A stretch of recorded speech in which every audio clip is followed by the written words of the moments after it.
আমাদের দক্ষিণ 24 পরগনা জেলার হাজার হাজার বিড়ি শ্রমিকদের রুটি রুটি সংগ্রামকে এগিয়ে নিয়ে যেতে ও তাদের সামাজিক সুরক্ষা সুনিশ্চিত করতে আগামী 10ই সেপ্টেম্বর বুধবার বেলা 2টায় দক্ষিণ 24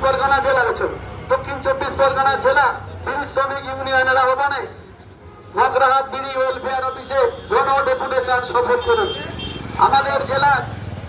সরকার ঘোষিত হাজার বিড়ি পিছু 273 টাকা মজুরি দেওয়ার দাবি, আমাদের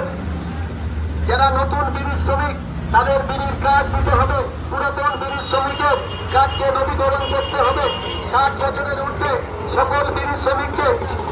পেনশন দিতে হবে, আবাস যোজনার নাম নথিভুক্ত করে বিড়ি শ্রমিকদের গৃহের ব্যবস্থা করতে হবে, বিড়ি শ্রমিকদের সুস্বাস্থ্যের কথা ভেবে